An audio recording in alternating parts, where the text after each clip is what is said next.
Happy birthday, Eric. Hey, it's Janelle Waz, and welcome back to another episode of Waz Reviews. The 90s, the era of the Disney Renaissance, and the era of difficult games based on Disney movies. If you weren't failing to clear the Stampede stage in The Lion King, you were getting owned by Jafar as a cobra. Why did it have to be snakes? But one Disney game that I've actually owned ever since I was a kid, but never see get mentioned a whole bunch, is Ariel the Little Mermaid. No, it's technically not called The Little Mermaid. It's Ariel the Little Mermaid. Oh good, because I totally thought this was a mermaid game based on Splash and not the movie that kicked off the Disney Renaissance. All joking aside, even though I've owned this game for years, to be honest, I don't remember spending all that much time with it, or even making it past the second level. Which is weird because I love ocean games, and I'm a big fan of the Ecco the Dolphin series. Guys, am I finally gonna get that sequel of Tides of Time that I've waited my entire life for? Heck, considering I played Aladdin a lot growing up, and The Lion King a bit less because, well, the Stampede, it's kinda weird that I didn't spend more time with this game, though, to be fair, I like the Aladdin and Lion King films more than The Little Mermaid. Whatever the reason may be, let's dive in right now and either become part of this 16-bit world or a poor unfortunate soul with Ariel the Little Mermaid for Sega Genesis. I don't see how a world that makes such wonderful things could be bad. But before I go further, make sure you subscribe to my channel. I talk a lot about Star Trek, video games, and whatever else I feel like talking about. And if you'd like to help support the channel, consider becoming a member. Be great to have you aboard. While the game may be called Ariel the Little Mermaid, you can actually choose between playing as the red-headed dinglehopper collecting mermaid herself or her father, King Triton. Although I have to say, did any kid pick King Triton growing up? I mean, I know as an adult, I agree with him. Young lady, you are only 16 years old. You are a child and you just met the guy. I mean, he's hot, but that's not the point. I don't know, he looks kind of hairy and slobbery to me. But considering how the movie makes you sympathize with Ariel and shows King Triton to be strict and the dad who just doesn't understand. Parents just don't understand. Not to mention he's kind of scary at times. I can't see many kids opting to play as Triton. Also, it looks like he's mad that he can't see his forehead. I can't see my forehead. I did play through the game as both characters on medium, but no matter who you decide to play as, the goal of the game remains the same. Rescue each of these... Hey, what are these things anyway? I mean, I know Ursula turns mer-people into these things, and the wiki pages claim they're polyps, except this is what an actual polyp looks like. Listen, I expect the highest level of scientific accuracy from my video games. Or at least be on the same level as SpongeBob. But it really was inspired by me liking marine science. Anyways, you guide Ariel or Triton through each of the levels, avoiding obstacles, collecting treasure, and eliminating every fish that wants to attack you.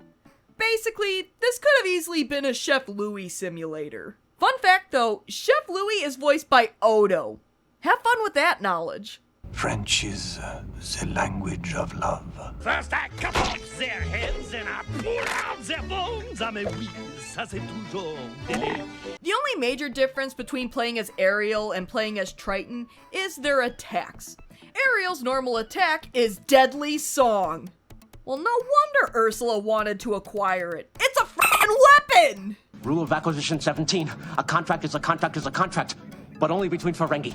Ariel also carries an arsenal of deadly starfish to throw at enemies, albeit with a limited supply. Triton, on the other hand, attacks with his, well, Triton, either with special thunderbolts or fireballs. Yeah, not really sure how that works underwater. Opening treasure chests with keys or attacking certain enemies will yield treasure that you can exchange for helpful items from Scuttle, such as extra health, extra lives, special attack ammo, and phone a friend credits to call your fish friends to help you out. Which I couldn't figure out how to call the other fish friends besides Flounder, so I only had him move rocks for me. which to be honest is really all you need. You're also given a complete map of each level in the pause screen, which marks where you can find each poor unfortunate soul. There's a part of me that's not super crazy about this because it takes some of the challenge out of the game, and this game's already pretty easy as it is. But then again, this game was made for kids, and even Ecco the Dolphin had in-game maps. Though for a small area of the level, and not the entire thing. Now, one thing that can make or break an ocean game is movement.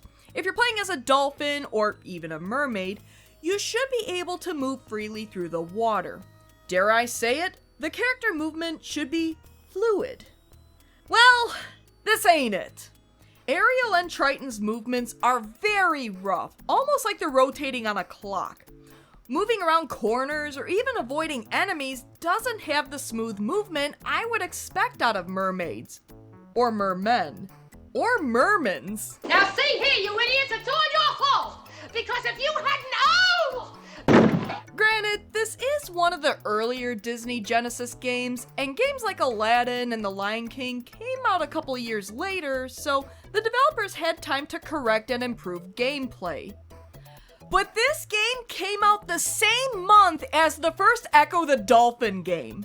So, a game produced by Disney, an industry giant, was bested by basically an indie game?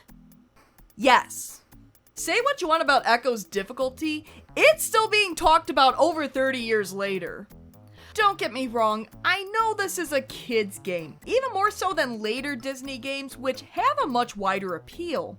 But just because something was made for children doesn't mean it should be low quality, especially coming out of Disney. So, yes, I'm being a little harsh on this game, but it's not entirely undeserved. But with this unfortunate gameplay, what do the levels themselves look like? Well, nothing groundbreaking. The game has a total of 4 whole levels. Yeah, this is a pretty short game. Heck, the third level is only half a map. Each level has a different number of poor unfortunate souls to free, and once you free them, you fight a boss before moving on to the next level.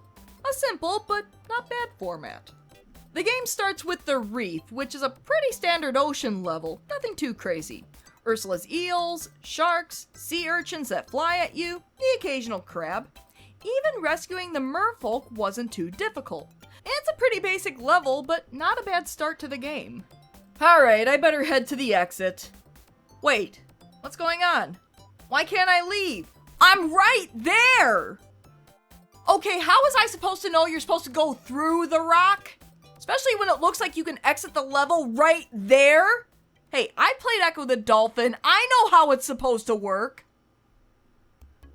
Wait, what? When does this happen in the movie? Well, of course I remember the random volcano part of the movie where Ariel fights an angry lava man. It even had a song. Me mind on fire, me soul on fire, feeling hot, hot, hot. Seriously, why does every 90s game need a lava level? I suppose I should address this now. This game doesn't even loosely follow the movie. Ariel wanting to become part of the human world? Not a thing. Falling in love with Eric? Not in this life. The contract with Ursula and trying to get Eric to kiss her in 3 days? 3 days. You were only there for 3 days and you couldn't restrain yourself. Nope, none of it. Heck, Eric's not even in this game. King Triton gets more screen time.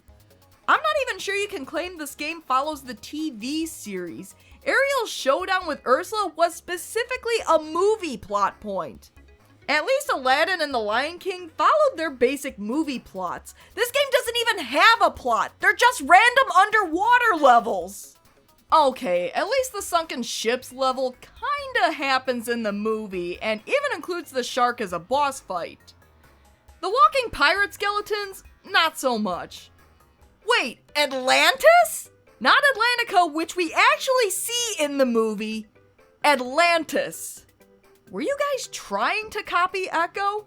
Even though this is the smallest map of the game, it's no less annoying with statues that straight up attack you and having to navigate not just around rocks, but also buildings. Underwater sea snakes. Why'd it have to be underwater sea snakes? Asps. Very dangerous. Lastly, there's the cave, which for a final level isn't too different from previous levels except for the electric eels. And again with the lava. Okay, I call barnacles here. This is the kind of crap that would force you to restart a level in Ecco. Why even have these rocks if they don't even do any damage? The whole reason they're in Ecco is because they're a legitimate danger. Miscalculate and you're dead. These? They don't even force you to stop and think how to get past them. Just keep swimming. You'll eventually pass even if all logic says they would have crushed you. You're probably in more danger sitting in your living room watching The Little Mermaid than from these rocks. Finally, you face off with Ursula, who kinda shows up out of nowhere, not gonna lie. But surely for a final boss, there's some kind of strategy. Nope, just keep spamming your attack buttons. Heck, the game doesn't even stop you if you run out of health. It just fills it up again as your lives go down. And even if you do run out of lives, you have 2 continues, at least on medium, and you just have to play through the level again. It's not that much of a setback. I mean, when I'm used to the unforgiving nature of Ecco the Dolphin, this is nothing. Come on, this is a final boss. It should be challenging or something. Spamming the attack buttons until Ursula collapses in a cloud of black ink? It all feels so unearned.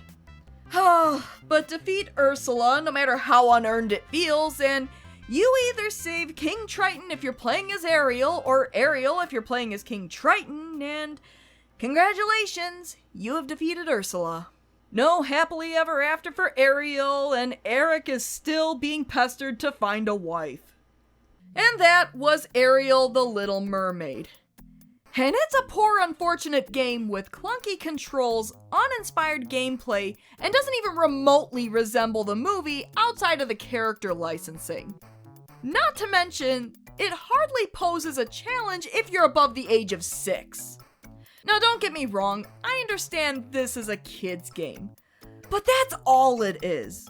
When you look at the other Disney games, like The Lion King and Aladdin, they were technically kids' games as well, but they challenged both kids and adults.